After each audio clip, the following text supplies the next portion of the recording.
Okay, glad to have you back. This is the 65th Independence Day conversation special right here on Lagos Television.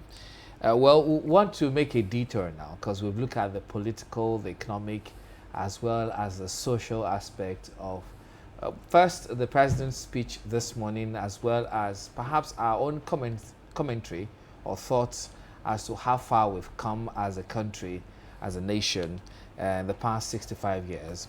So our detour is just very simple, something very germane to our existence, because I am aware that if there is no security, progress, growth, development cannot happen. It's just, it's a no-brainer to know that for anyone, any government, or any people.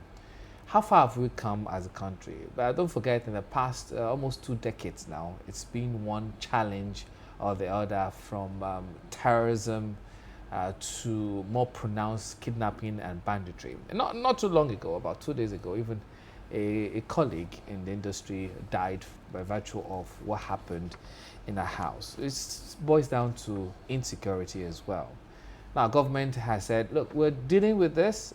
Don't generalize this. Don't sectionalize it. Don't is there any word like that? Don't religious it as well. But let's just focus on the fact that it's a global challenge, and we have the sub-Saharan area that has dealt with insurgency and all kind of small arms proliferation. Well, this morning we have a security expert right here with us this morning. He's also a friend of the house, to look at security challenges and impact on governance. Please make welcome the global security analyst, Chief Darlington Umoru. It's a pleasure to have you join us this morning. Happy Independence Day to you. Same to you. Well, do you think those accolades actually, belong to me? Yes, it does. Yes, okay. As Chief. As Chief Darlington. Yes. But don't forget that you're owing me. I think we're starting on that. Jibola will answer you about that. Don't forget that you're owing me. Owing you money? Not money, telephone. Okay. Yeah. Okay, we're not discussing what you're owing this morning, because we're not looking at what Nigeria is also owing. Yes. We're looking at you want us to talk security. So let's start from here. I knew at one point, even the seat of power, even the presidential guard was affected by virtue of, we had diplomatic buildings being bombed, even the president's house, even those who are supposed to protect us in Kaduna, the airports were invaded everywhere. But we've seen like now more pockets of intercommunal clashes. How would you say we've fared from 1960 till now in terms of our security? Where have we moved to? Are we also part of, before we are immune from the global challenge of terrorism and banditry, but now we are in the middle, in the eye of it? Immune, you said? Not too much. We're not. No, I want to be very sure. If you say before we're not immune.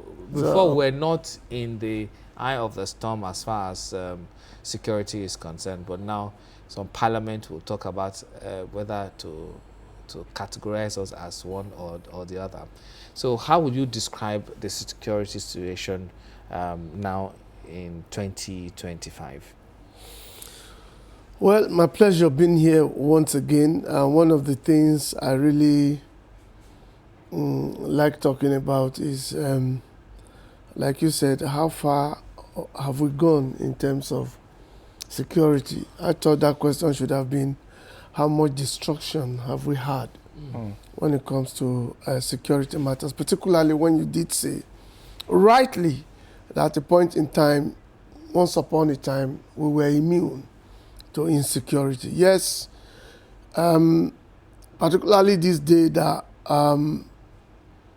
you said parliaments don't really know where and how to place Nigeria when it comes to global insecurity. Insecurity today is a global phenomenon. Let's not take that away. It's been spreading like a whirlwind. particularly from the Middle East, down to America, down to some other parts. But I think Africa has had more share, the lion's share, particularly when you want to look at the Sahel corridor, the fall of certain countries as orchestrated by certain powers who want to play politics against the unity of Africa, I make bold to say. Since the fall of Libya, 1960 wasn't really, what we had after independence was that the colonial masters actually plunged Nigeria into a state of confusion. They handed power over to their cronies, and then they did not actually create a structure for Nigeria before leaving.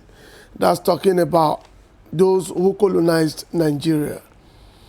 And then don't forget about the amalgamation, what led to what we call Nigeria today, and the name, who gave you Nigeria as a name. And sadly, we are returned to that national anthem that were handed over to us that didn't really talk about our culture, our persons, and what we are facing. These are inherited problems that are still lingering. You talk about insecurity. Shortly after independence in 1960, we had problems. We had problems of leadership, we had problems of disagreement, we had problems of people not having trust in the arrangement as handed over to us by the British people. And so first, some persons complained that the amalgamation wasn't right. Some said, were we supposed to come together or belong to different regions and remain so? And then for easy leadership or rulership, the British man Lugard thought it was nice because he had to bring regions together, not minding the separation and differences, whether they could actually cohabit, is it cohabit or cohabitate together now, pardon me. At the end of the day, we were plunged into civil war. The military took over. We have uprising here and there. That took a large chunk of the coming together of Nigeria up until 1970. That lasted for about 3 years. Millions of persons were destroyed. Those who were supposed to start rebuilding what we called in Nigeria. The innocent ones also died. And then the military were still in charge. And then we had counter coup upon coup and all of that. Then the civilian administration came, was pushed out again. The military took over, and then we got to where we are today. 1999 was like something not too sure, particularly after the 1993, the Abiola saga, which many had regarded as what would have taken Nigeria to El Dorado. You know, the man was killed. We do not know how up until tomorrow. I'm not sure you know, but if you know, you tell me. We only told he took a glass of tea, and then that was the end. And that's why when I find glasses like this, I become skeptical. Always careful. No, I become skeptical. Just take it easy. I don't know why you don't like the truth. Each time I find, there were glasses like this. If you remember. Thank God this is not a glass, this is a ceramic cup. Okay, sorry, maybe it's a misplacement in choice of word. Okay, ceramic cup. Well, that was what we had, and then the struggle came and the military decided that, well, since there was a huge uprising after the death of Abiola, that for peace to reign in Nigeria, the Westerners must be compensated. And how was that to happen? They needed a Yoruba man to take over power again in Nigeria leadership. And that brought about Obasanjo in 1999 or thereabout. That election, and then up between 1999 up until this moment, the military has been limited or restricted to the barracks. And they've been doing carrying out their primary responsibility. And then the issues around America and the Middle East Some persons were trained to be used, and eventually they turned out against their principals and all of that. Ammunitions, that led to the larger part of the proliferation of small arms and light weapons. Most of these equipment that were released, that were gotten, were either stolen or pushed to certain area to further create confusion. Of course, you know that some persons in the world wouldn't want a unity, the African unity, like some leaders had proposed. Africa, if you look at its landmass, is bigger than most continents in the world. If you look at the resources buried in those landmass, there are more than you will find in some other continents in the world. But what has been lacking is leadership. Okay. I love the chronicle of the history of our security that you gave right from 1960 till date. But let's compare then and now in terms of the porosity of our border. What was the border like then, and look at what it is now. Some of these crimes and the level of insecurity that we are battling with as a country is equally coming through the porosity of our borders. Was it the same way at that time? Well, I've had the privilege of visiting some of our land borders in this country, across different ends. But I want to make bold to tell you that in terms of securing our land borders, it's better now. It's better now. Take a walk to the one Lagos State is sharing with Republic of Benin. You find better structure, you find better arrangement, yet is it about the structure? Is it about the arrangement? Have they been able to stop the proliferation of small arms, or illicit movement of small arms and light weapons? The policies of ECOWAS, have they helped Nigeria? Have they helped the countries in the western part of Africa? Have they helped us? Nigeria shares borders with 4 countries, and if you go through some of them, you want to find in some of these borders what you had in the era where colonial masters were in Nigeria. Of course, these were part of the problems. They carved geography and told you this is your landmass. And they came to Nigeria, for instance, and told you they discovered the river Niger. They discovered certain rivers that your father, my father, were going to drink water, to fetch water to drink from. And then the white man came here to fool you. They came to give us books, Hansen in economics, and their books that we could not comprehend. Because most of the instances, I said it, most of the instances given in those books were actually instances that do not exist here, that were difficult for for us to comprehend. All of that has been pushed aside now. Talking about borders, are our borders really safe? If our borders are really safe, then why are we having why are we suffering not having now? Why are we suffering proliferation of small arms and light weapons? Everywhere you go, you find weapons. Weapons in those days were things that you don't find on the streets. What we suffered in the past, before now, was banditry. Today, when you say banditry, people simply limit or refer or arrogate it only to kidnapping, asking for money, and all of that, what you find in up north. No, armed robbery is also banditry. And some other crimes. What we had those days were limited, let me use the word limited banditry, that's armed robbery, breaking and entry, and all of that. You had in Lagos, for instance, the reign of Oyenusi, you had the reigns of all of that. It was not kidnapping, it was armed robbery. Those were the things we suffered after the Civil War, 70s down, before we got to where we are today. And one of the questions I keep asking is, how did we get to this point? Who is to be held responsible? Government, administration upon administration have almost been overwhelmed. We've seen government, except for all of this didn't happen in the era of the military administration. So we wouldn't want to take it and associate them with it. Could it have been better? The answer is yet nobody has that.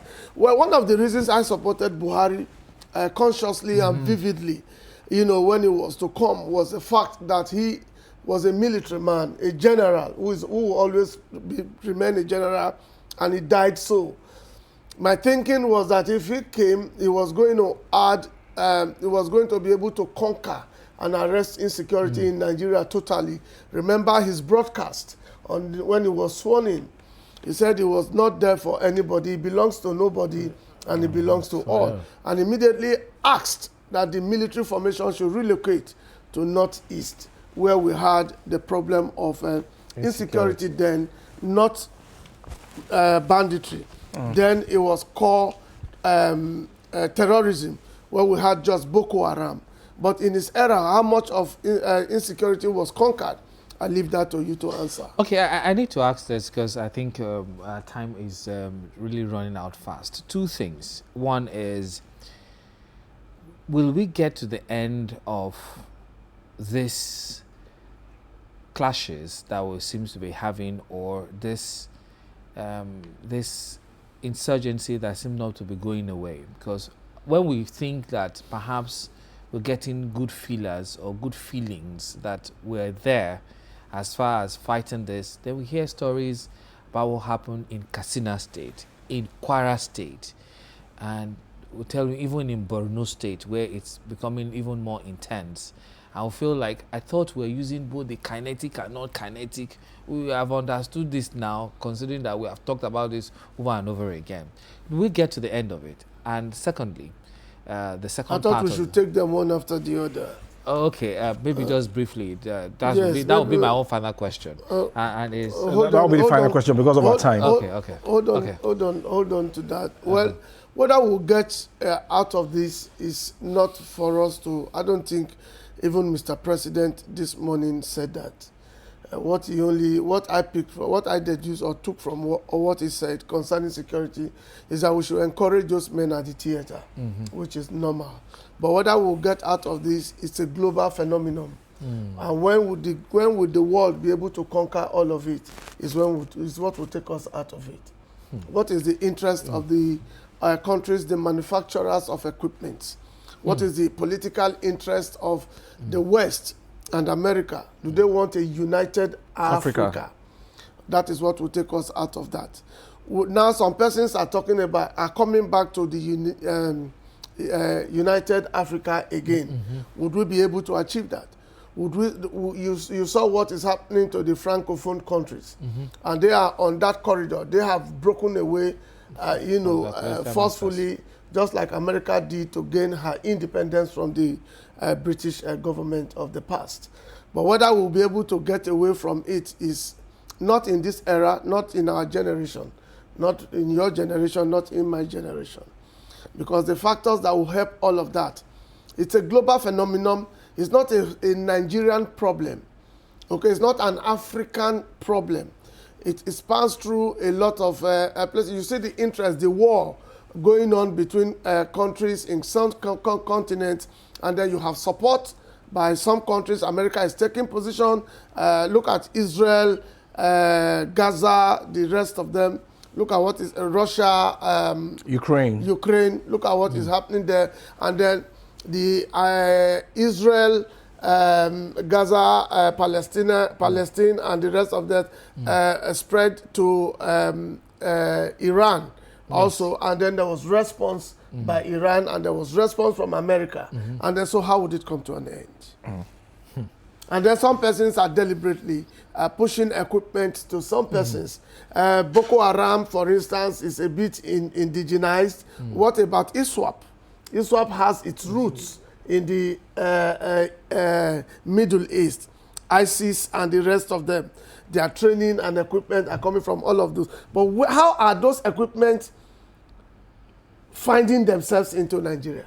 How are they able to break the policing of the borders and getting into Nigeria? I don't want to sound like a broken record again this morning. Okay. Like you have always made me sound. No, not really. We need to go, but I'll give you like 30 seconds if you please oblige us. And but you saw that my phone fell. But it's not broken. Don't pretend that it's not broken. That it fell. It's not broken. We've not checked. And that is because our focus has been on the camera. What will you tell Mr. President this morning? Because Some people will say the way he sounded when he said, please continue to pray for those. Okay, in let the me theater. take more seconds before. Let me continue. First, I do not think the NSA has done enough, has done well. Mr. President has to bring in people who do not have a political agenda in their minds, who are not looking at running for politics, who want to run government again. The office of the National Security Advisor is a very serious one. Tomi Ribadu is a politician. And so when he was in the police, Nigerian police, he did very well. But now, has he done very well? I'll give you a few instances because you gave me a few seconds, because I don't want to take all of the seconds. For instance, we've had situations where intel were released to the military and to them. Were they used? What is the position of the NSA? If you gather, the first way you could conquer insecurity is gather enough intel. Now, if you gather enough intel, you could be proactive. That will help you getting proactive. Now, when intel come and then they are not used, and then we have had situations in this same country where the Inspector General of Police was asked to go to somewhere to quell crisis. He did not go. And then we've also, look, please, don't get me into all of that. We are looking at a few things this morning. Otherwise, if you have an NSA who is up and doing, who do not have political interest, who has the interest of the persons that is supposed to provide security for, vis-a-vis that will affect the economy of the nation, you will act on intel that is 50% resolving your issues and will take you ahead. I think Mr. President should revisit that. One, Mr. President should stop coming out to tell Nigerians that he has given marching order to the chiefs. We have seen that over and over. What is the result we have gotten? What results have we gotten from all of that? You had 30 seconds. And then, Thank you very much, Chief Darlington Umoru, Global Security Analyst. And thank you. We really, really do appreciate this this morning. But I think it's also a clarion call to Mr. President, that we know you're trying, but we want more. We just want our lives to be secured. Thank you very much, sir, for being here today. Your phone is good. I've checked it. Okay. I've not taken. I didn't take coffee too. I didn't take tea. Yes, so I'm saying. We'll take it after the program. No, I won't even take. We'll take a very short. The issue of Abiola in my mind. It's a security matter. We'll take another short break. When we come back, Joy will join us to wrap up this special program today.